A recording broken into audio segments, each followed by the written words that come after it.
সরকার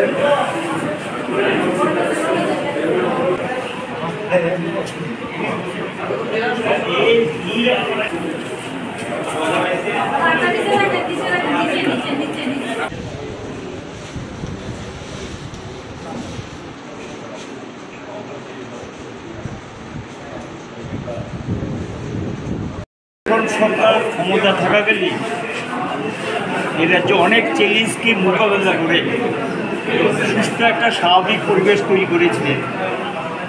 বিশেষ করে আমি বলবো রেফারেন্সটা যেটা দিতে হয়, ত্রিপুরাজ্যে জাতি উপজাতি ঐক্য নষ্ট করার জন্য প্রথম তৈরি করা হয় আগরতলা শহরে একটা বাড়ি থেকে ত্রিপুরা উপজাতি। এটার জন্ম কিন্তু ত্রিপুরাজ্যে জিরানিয়া মহকুমা। আবার গণমুক্তি পরিষদের জন্ম কিন্তু এই জিরানিয়া মহকুমা। এই যে সিপিআইএম পার্টিটা, এটার জন্ম কিন্তু জিরানিয়া মহকুমা।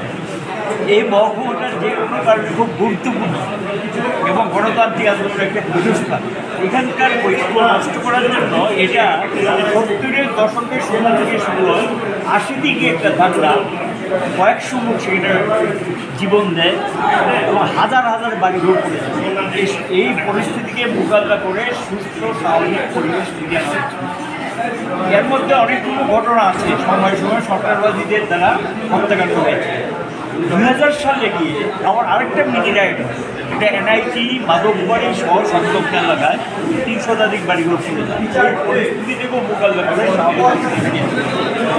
2005-এর পরে জিরানিয়া মহকুমার পরিবেশটা স্বাভাবিক করে লক্ষ্য করে 2018 ভোটের আগে আইপিএফটি ওই রাজবাড়িরই এখান থেকে তৈরি করে এনসিডি তারা 11 দিনে ইয়ে করে সাহসী সাংবাদিক, শুধু সে একানা বেশ কয়েকজন সাহসী সাংবাদিক যারা সেখানে সাহসের সঙ্গে সংবাদের সংগ্রহ করে জনগণের কাছে বিষয়টি তুলে ধরেছে।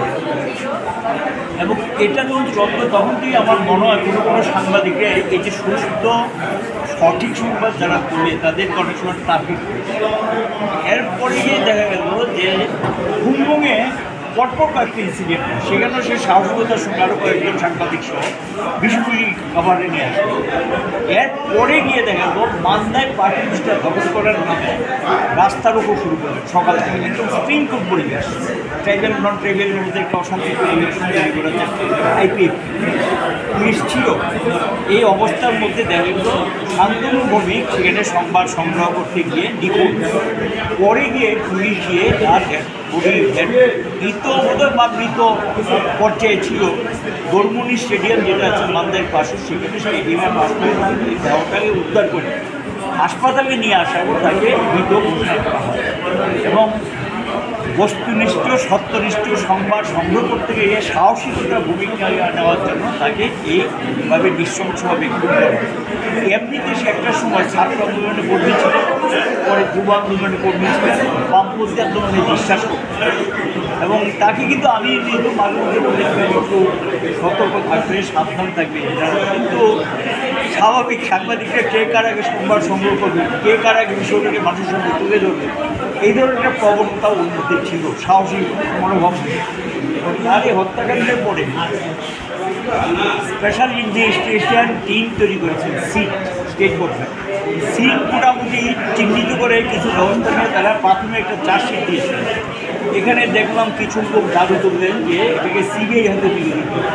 যদি আমাদের রাজ্যে দেখা গেছে সিবিআই হাতে যে কেসগুলো দেওয়া হয়েছে, অতীতেও বামফ্রন্ট সরকারের সময়ও এরকম একটা ঘটনা আছে, সিবিআই কেসে দেওয়ার পর এই কেসগুলো দেশের লোক কিনারা হয়। এবং এখানে যখন দিলেন সিবিআই হাতে আজকে প্রায় 6.5 বছর অতিক্রম, কিন্তু এখন পর্যন্ত সিবিআই কাউকে কোনো ব্যবস্থা নিয়েছেন বা চার্জশিট জমা দিয়েছেন, বিচার পেয়েছে, পরিবারটা বিচারে আসার কথা আছে। এবং রাজ্যে গণতান্ত্রিক মানুষ, সুবুদ্ধি সম্পন্ন মানুষ যারা রাজ্যটাকে ভালোবাসে, আর সাংবাদিকরা তো বটেই, তাদের একজন প্রিয়জনকে যারা হারিয়েছেন, পরিবারটা যখন প্রিয়জন হারিয়েছেন, সকলেই তো প্রিয়জন হারিয়েছেন, তারা কিন্তু বিচারে আশায় বসে আছে। আজ পর্যন্ত সেই বিচার পায়নি। এটাই রাজ্যের জনগণের দাবি এই সরকারের কাছে, এবং কেন্দ্রের রাজ্যে একই দলীয় সরকার, এবং তাদের উচিত আমরা এই মানুষের কাছে একটাই কথাই বলবো যে দ্রুততার সঙ্গে চিহ্নিত করুন, শাস্তি দিক, অপরাধের শাস্তি পাক, যাতে এই ধরনের ঘটনা করতে সাহস না পায়। দ্রুত কিন্তু সাহসটা বেড়ে যাবে এই ধরনের ঘটনা করবো। আজকে রাজ্যে যে আইনশৃঙ্খলা যেগুলো অবনতি হয়েছে, যে অশান্তিটা চলছে, এটা হঠাৎ করে না, এবং পর্যায়ক্রমে দেখা যায় না আইনের শাসন বলতে কিচ্ছু নেই। এই যদি চলতে থাকে মানুষের নিরাপত্তা বলতে কিচ্ছু থাকবে না। সাংবাদিকরা এমনি তাদের অধিকার কেড়ে নিচ্ছে, সারা দেশে আক্রান্ত, সত্যনিষ্ঠ বস্তুনিষ্ঠ খবর সংগ্রহ করে গ্রেপ্তার করে জেলে ঢুকিয়ে দেওয়া। কোর্টও বেশ কয়েকবার এই ঘটনা, সুপ্রিম কোর্ট হাইকোর্ট তিরস্কৃত করেছে, তারপরে কিন্তু তাদের উপর আক্রমণ বন্ধ হয়নি। তো আমরা চাইব যে সংবাদ মাধ্যমের যদি মুখটা বন্ধ করে দেয়, খুব খারাপই করে, রাজ্যে তো মানুষ কিছুই জানতে পারে। এই ছুটির চিন্তা করতে রেখে বিবেচনা রেখে এই ধরনের ঘটনা বন্ধ হোক, এবং আবারও বলবো তার সুসন্তত পরিবারদের প্রতি সমবেদনা জানাচ্ছি, যাতে দোষীকে চিহ্নিত করে দ্রুত শাস্তি ব্যবস্থা।